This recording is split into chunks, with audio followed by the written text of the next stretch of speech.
உலகெல்லாம் உணர்ந்து போதற்கரியவன் நிலவுலாவியே நீர்மலிவேணியன் அழகில் ஜோதியன் அம்பலத்தாடுவான் அழகில் ஜோதியன் அம்பலத்தாடுவான் மலர் சிலம்படி வாழ்த்தி வணங்குவோம். திருச்சிற்றம்பலம். திருச்சிற்றம்பலம். அன்பார்ந்த மெய்யன்பர்களே, சேக்கிழார் பெருமானுடைய நிறைவு பகுதியிலே சேக்கிழார் பெருமான் முக்தி அடைந்ததையும் அனபாய சோழ மன்னன் சிறப்பான ஆட்சியை கொடுத்து அந்த அவர் நாட்டு மக்கள் மகிழ்ச்சியிலே அவர் மகிழ்ந்தார் என்பதை பற்றி நாம் நிறைவு பகுதியிலே பார்த்தோம். இப்பொழுது தில்லைவாழ் அந்தணர்கள், தில்லையிலே இன்று இந்த அளவுக்கு மிகப்பெரிய ஒரு கோயில்கள் இருந்து நிர்வாகம் நடக்கின்றது என்று சொன்னால் அது முதல்லே அந்த பெருமையெல்லாம் தில்லைவாழ் அந்தணருக்கு சேரும். அப்படிப்பட்ட தில்லைவாழ் அந்தணருடைய கதைகள் இந்த வாட்டி கேட்க போகிறோம். இந்த முறை சாதாரணமாக தில்லை என்பது தமிழகத்திலே சிதம்பரம் ஆலயம், திருக்கைலாயம், பூலோக கைலாயம் என்று சொல்வார்கள். அந்த பூலோக கைலாயத்திற்கு அடிப்படையானவர்கள் தில்லைவாழ் அந்தணர்கள். ஆகவே அந்த கதையை இந்த முறை பார்க்க போகிறோம். மத்தியில் ஒரு விவரம். கடந்த 12ஆம் தேதி கார்த்திகை தீப விழா. அந்த கார்த்திகை தீப விழாங்கிறது தமிழகத்திலே வீடுதோறும் ஒவ்வொரு வீட்டிலும் கார்த்திகை என்று, கார்த்திகை முதல் நாள், அடுத்த நாள், கார்த்திகை மாதம் முழுவதும் வாசல்லே எண்ணெய் விளக்கு அழகான வரிசையாக வைத்திருப்பார்கள். கார்த்திகை தீபத்தன்று அந்த அகல் விளக்கு, குத்து விளக்கு, மற்ற விளக்குகள் அவங்களோட சக்தி விருப்பத்துக்கு ஏற்ற மாதிரி தமிழ்நாடு முழுவதும் வீடு வீடாக அந்த கார்த்திகை தீபம் இருக்கும். சிவன் கோயில், முருகன் கோயில், விநாயகர் கோயில், அம்பாள் கோயில், பெருமாள் கோயில் என்று எந்த வித்தியாசமும் இல்லாமல் எல்லா கோயில்களையும் இந்த கார்த்திகை தீப சுடர் அதை ஏற்றுவார்கள். இப்படி தமிழ்நாடு முழுவதும் மட்டுமல்ல, தமிழர்கள் உலகத்திலே எந்த மாநிலத்திலே வாழ்ந்தாலும், எந்த நாட்டிலே வாழ்ந்தாலும் இந்த கார்த்திகை தீபம் கொண்டாடுவார்கள். ஆனால் மிக சிறப்பான வகையிலே முத்தாய்ப்பாக திருவண்ணாமலையை நாம் பார்க்கலாம். இந்த திருவண்ணாமலையை அடியேன் ஒரு 40 வருஷம் திருவண்ணாமலை கிட்டத்தட்ட 40 வருஷம் அந்த தீபத்தை பார்த்துருப்பேன். அந்த சுடரை பார்க்கின்ற வாய்ப்பு ஆலமர குகை ஆசிரமத்துடைய நிறுவனர் சுவாமி சுந்தராமன் அவர்கள் எனக்கு அந்த வாய்ப்பை கொடுத்தார்கள், அந்த பாக்கியத்தை கொடுத்தார்கள். அப்படிப்பட்ட சிறப்பான திருவண்ணாமலையிலே அந்த மலையே சிவனாக நினைப்பார்கள். அப்படி சித்தர்கள்லாம் அப்படி தான் வழிபட்டு இருக்காங்க. உதாரணமாக காஞ்சி பரமாச்சாரியார். அந்த காஞ்சி பரமாச்சாரியர் பார்த்திங்கன்னா அந்த மலையேற சொல்கிறாங்க அடியார்கள்லாம் அவருக்கு. ஆனால் மலையிலேருந்து ஏறாமல் கீழே இருந்து அந்த மலையை பார்த்து நமஸ்காரம் பண்ணுறார். ஏன்னா மலையே சிவனாக கருதுகிறோம், அந்த மலை மேலே நாம் எப்படி காலை வைத்து செல்வது என்று அடிவாரத்திலிருந்து வணங்கினார். அப்படிப்பட்ட சிறப்பு திருவண்ணாமலைக்கு உண்டு. அது மட்டுமல்ல, அந்த கார்த்திகை தீப ஜோதி மாலை 6 மணிக்கு பார்த்தீங்க, அந்த ஊரில் உள்ள ஒற்றுமை பாருங்கள். கரெக்டாக 6 மணிக்கு 5:50க்கு பரணி தீபம், அதாவது கோயிலில் காலையில் பரணி தீபம், அங்கே அர்த்தநாரீஸ்வரர் புறப்பாடாகி பிரகாரத்துக்கு வந்தவுடனே அங்கே ஒரு தீப ஜோதியை காட்டுவார்கள். அந்த தீப ஜோதி 5:58 காட்டுவார்கள்.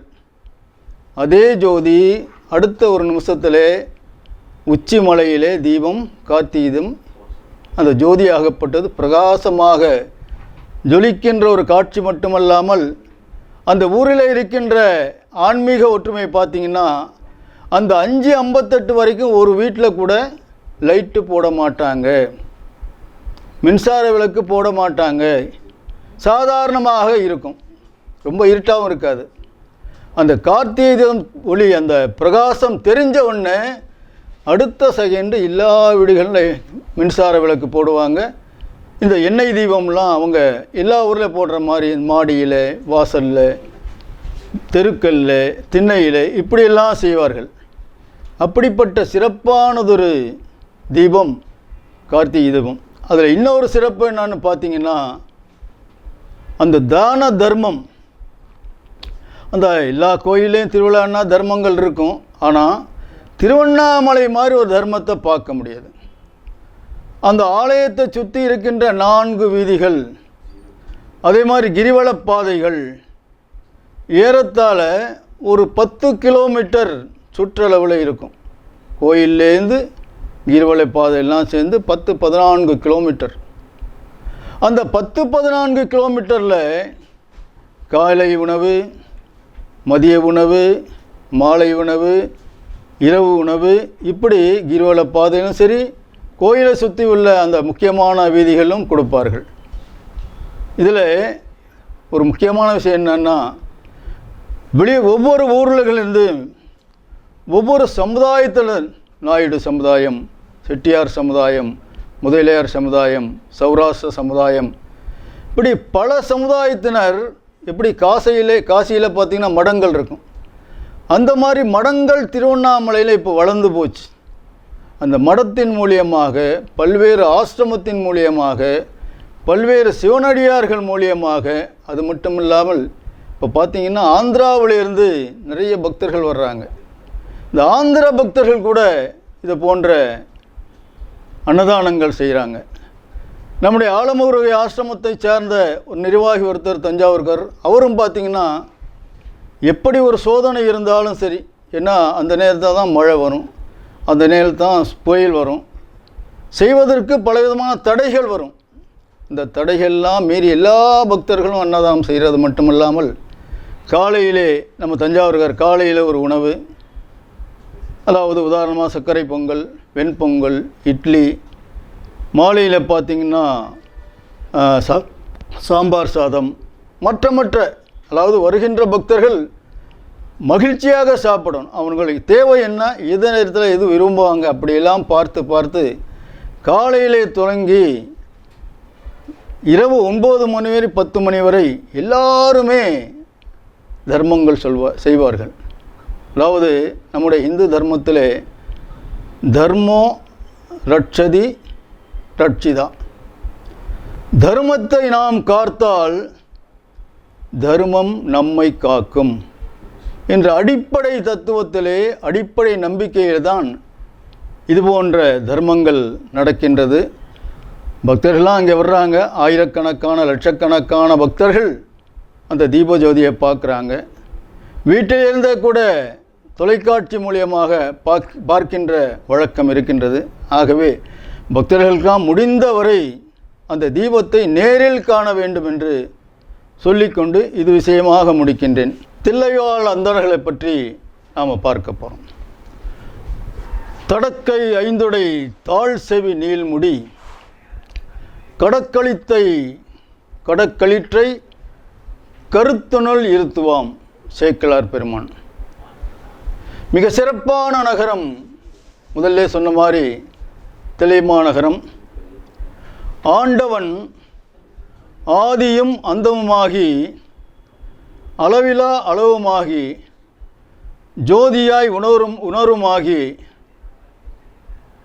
ஆணுமாகி பெண்ணுமாகி, இருளுமாகி ஒளியுமாகி, இப்படிப்பட்ட ஒரு நிலையிலே தத்துவ நிலையிலே தில்லை நடராஜ பெருமான், அந்த தில்லை நடராஜ பெருமானுடைய ஆலயம் ஆதி காலத்திலே தில்லை என்று சொல்வார்கள்.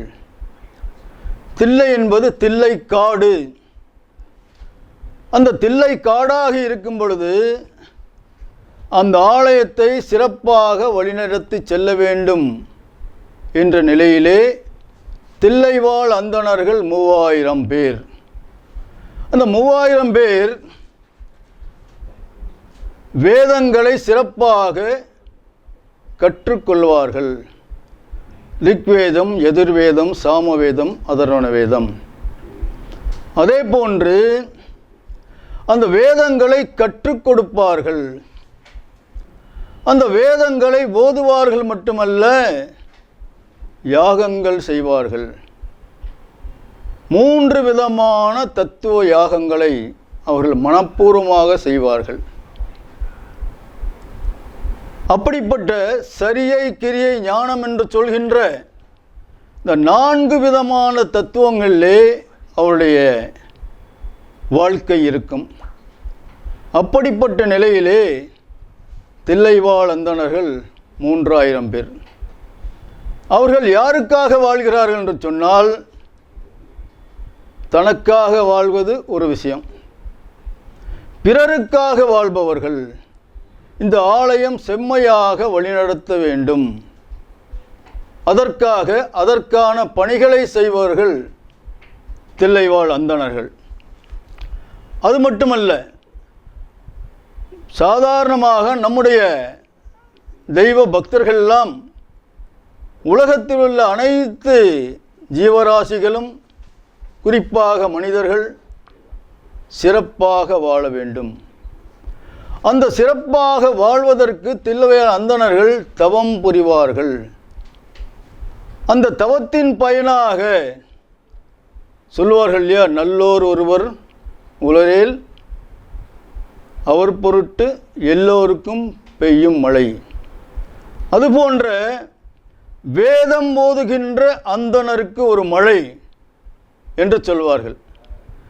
அப்படிப்பட்ட வேதம் ஓதுவதிலே ஆத்மார்த்தமாக வேதம் ஓதுவார்கள். அவருடைய வாழ்க்கையில் பார்த்தீங்கன்னா தீட்சதர்கள்னு பிற்காலத்தில் சொல்ல ஆரம்பித்தாங்க. அவருடைய வாழ்க்கை முறை வித்தியாசமான வாழ்க்கை முறை. இன்றைக்கு கூட அன்ற காலத்தில் அப்படி தான் இருந்தது.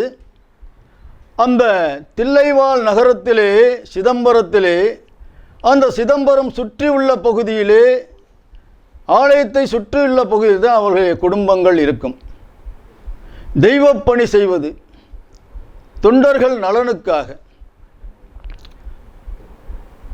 இறைவனின் நலனுக்காக, இறைவனுடைய ஆகம முறைப்படி பூஜை, புனஸ்காரங்கள், அபிஷேக, ஆராதனை, புறப்பாடுகள், தெய்வ ரீதியாக, கோயில் ரீதியாக, ஆன்மீக ரீதியாக எதையெல்லாம் செய்ய வேண்டுமோ அதையெல்லாம் செய்வது தில்லைவாழ் அந்தணர். அது மட்டுமல்லாமல் அவருடைய பாக்கியமே சிறப்பானதொரு வெந்நீர், திருநீர். அந்த சிறப்பான வெந்நீரை நெற்றியிலே பட்டையாக 3 வரிகளாக பூசிக்கொள்வார். அந்த காலத்திலே கையிலே பூசிக்கொள்வார்கள், மார்பிலே பூசிக்கொள்வார்கள். இப்படி எங்கெல்லாம் ஒரு சிவனடியார்கள், ஒரு அந்தணர்கள் பூசிக்கொள்வார்கள், வேதியர்கள் அந்த அளவிலே பக்தி சிரதையை பூசிக்கொள்வது மட்டுமல்லாமல் அவர்களுடைய முக்கியமான அந்த தொண்டு, முக்கியமான அவங்களுடைய லட்சியம் என்னென்று சொன்னால், பிறவாத வரம் வேண்டும். சிவபெருமானை, நடராஜ பெருமானை, தில்லைவாழ் அந்த கூத்தப் பெருமானை வணங்குவது, வழிபடுவது, தொண்டு செய்வது, இந்த பிறவியிலே பெரும் பேறு பெறுவது, நடராஜ பெருமானுடைய திருப்பாதங்களிலே சரணாகதி அடைவது, முக்தி அடைவது, இப்படிப்பட்ட ஒரு நிலையிலே தான் தில்லைவாழ் அந்தணர்கள் இருந்தார்கள். வள்ளுவர் பெருமான் சொல்வார், நகை ஈகை இன்சொல் இகழாமை வகை என்ப வாய்மை குடிக்கு. அந்த குறளுக்கு சரியான ஒரு உதாரணம் என்று சொன்னால் தில்லைவாழ் அந்தணர்களை சொல்ல முடியும். இப்படி தில்லைவாழ் அந்தணர்களை பற்றி நிறைய சொல்லலாம். ஆகையினாலே சேக்கிழார் பெருநானும் சொல்லும் பொழுது தில்லைவாழ் அந்தணர்களுடைய பெருமை அடியினால் சொல்லி முடியாது. ஆகவே திருவள்ளுவர் பெருந்தகை கூறியதுபடி அந்த திருக்குறளுக்கே ஒரு இலக்கணம் என்று சொன்னால் அது தில்லைவாழ் அந்தணர்கள்.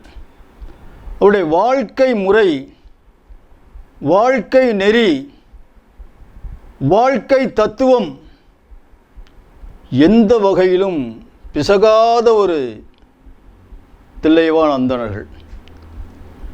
இந்த தில்லைவாழ் பெருமாள் கூத்தப்பிரான் அந்த சிதம்பரநாதருடைய ஆலயம் முன்பே சொன்னது போன்று இந்த அளவுக்கு சிறப்பாக இருக்குது என்று சொன்னால் அதற்கு முக்கிய காரணம் தில்லைவாழ் அந்தணர். சுந்தரமூர்த்தி நாயனார் சிதம்பரம் சென்ற பொழுது சிவபெருமான், சுந்தரா, தில்லைவாழ் அந்தணர்கள் பற்றி நீ எழுத வேண்டும் என்று சொல்கிறார். எனக்கு அவர்களை பற்றி தெரியாதுன்னு சொன்னவனே ஏற்கனவே சொல்லியிருக்கேன் கதையில். தில்லைவாழ் அந்தணருக்கு அடியார்க்கு அடியேன் என்று முதலடி எடுத்து கொடுத்தவர் சிவபெருமான். அப்படிப்பட்ட சிறப்பானதொரு தில்லைவாழ் அந்தணர்கள். தில்லைவாழ் அந்தணருக்கு அடியேற்கு அடியேன், திருநீலகண்ட குயவருக்கு அடியார்க்கு அடியேன், இல்லையே என்றாத ஏற்பகையார்க்கும் அடியேன் என்று தொடர்ச்சியாக அவர் பாடுறார். சமுதாய நலம், நாட்டு நலம், ஆன்மீக நலம், தேசிய நலம், இப்படிப்பட்ட நலன்களை மையமாக வைத்து முதல்ல சொன்ன மாதிரி அந்த காலத்திலே கோயிலுக்கு அவர்களை முதல்ல அன்பாக வாங்க என்று சொல்கிற மாதிரி அந்த தில்லைவாழ் அந்த முகமலர்ச்சி இருக்கும். அந்த முகமலர்ச்சியிலே அவர்கள் ஈர்ந்து போயிடுவார்கள். ஒரு விஷயத்தை சொல்வார்கள். ஏன்னா அந்த காலத்தில் பக்தர்கள் வரும்பொழுது இந்த காலத்தில் அது பொருந்தும். ஏதாவது ஒரு குறைகள் மனசில் இருக்கும், ஏதாவது ஒரு கஷ்டங்களில் அவங்க வந்துப்பாங்க.